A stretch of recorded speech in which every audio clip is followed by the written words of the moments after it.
Okay, so here's a question you may never have been asked. Are you antihistamine? I know that that's what the doctors prescribe for you, but what about the histamines themselves? Sherry Torkos is here, who happens to be a holistic pharmacist, talking about why it is that you ought to think about being antihistamine. What are they? So histamines are chemicals that our body naturally produces in response to allergy symptoms. So if you have hay fever or allergies to pet dander, your body will produce this chemical histamine, and it causes your tissues to swell, congestion, runny nose. And so when people think of histamines, they think of that. They get an antihistamine in the pharmacy to stop those symptoms. But what most people don't realize is that histamines are also present in a lot of commonly eaten foods. And if you can't break them down, they can cause horrible symptoms from migraine headaches to hives, facial flushing, dizziness, racing heart, upset stomach. We're about to give you some bad news. And then good news. Because we're first of all going to show you some of the things that you might want to avoid if you want to avoid the symptoms that Sherry was just talking about. For example. Okay, so foods that are high in histamine include fermented beverages such as wine, beer, even healthy beverages such as kefir. That's all the worst news in the world. Well, I have good news coming up. One sec. So yogurt, coffee, citrus fruit, bread, pickled vegetables, even your aged meats, cheese, olives, dried fruits, and nuts. So histamine, you can see, is in a wide range of foods. And it's not histamine that's the problem. The problem is if you don't have enough of an enzyme to break down histamine, then you get those symptoms of the headaches, the flushing, the hives, the upset stomach, racing heart. So do we just completely check these out of our diet? No, you don't have to do that. So if you have a histamine intolerance, if you find that when you eat these foods, you get those symptoms, the headache, the flushing, you could have a deficiency of an enzyme needed to break down the histamine. And the enzyme is called DAO, and that's it here. And it stands for diamine oxidase.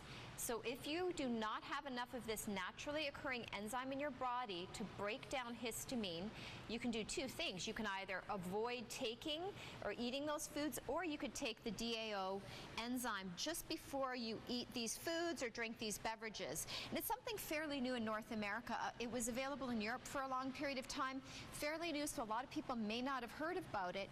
But if you think it in the same terms as lactose intolerance, if you can't drink milk or eat cheese because you have a lactose intolerance, many people will take an enzyme called lactase before they have those foods so that they can break it down. So does this come from health food stores? Yeah, you can probably get it in health food stores, but online is really the best way to access it and also to read more about it. If you go to there's a website, daodeficiency.org, but the brand name of it is called Umbrellux, and this is actually a food grade DAO enzyme. So you would take it about 15 to 20 minutes before you have your aged meats and cheese, your pizza, your beer, your wine, and that allows you to eat those foods without getting the unpleasant symptoms of histamine intolerance. I'm getting to like Sherry more all the time. By the way, this is the only guest I've ever had in the 172 years that I've been talking to people on the air.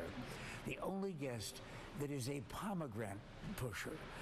I mean, as I've been reading about all of these things, pomegranates keep coming up. Yeah, pomegranates are fantastic because they're rich in a lot of antioxidants. They are a bit of a fuss to husk and get the seeds out. But once you get past that, think about adding pomegranates. The reason I have pomegranates, onions, chicken, and olive oil here, these foods will naturally help your body increase the amount of DAO, the diamine oxidase. In fact, olive oil can boost it up by about 500%. So that can make a significant difference. If you have histamine intolerance, consuming these foods can help you again by being able to properly break down histamine. As I was mentioning before we went on today, I found out about this whole subject, very relevant and near and dear to my heart because I have celiac disease, a gluten intolerance, and people that have celiac, irritable bowel, Crohn's, colitis, leaky gut syndrome are at a much greater likelihood of having a DAO deficiency and also histamine intolerance. Okay, so that's very quickly, because you're an East Coast lady, where do these folks get more information about this? You can check out my website, sherrytorkos.com. You can also look at DAO deficiency, so DAOdeficiency.org. And you can also check in, as always, at KAZT-TV.com. That's we right. give it all to you, including histamines every once in a while.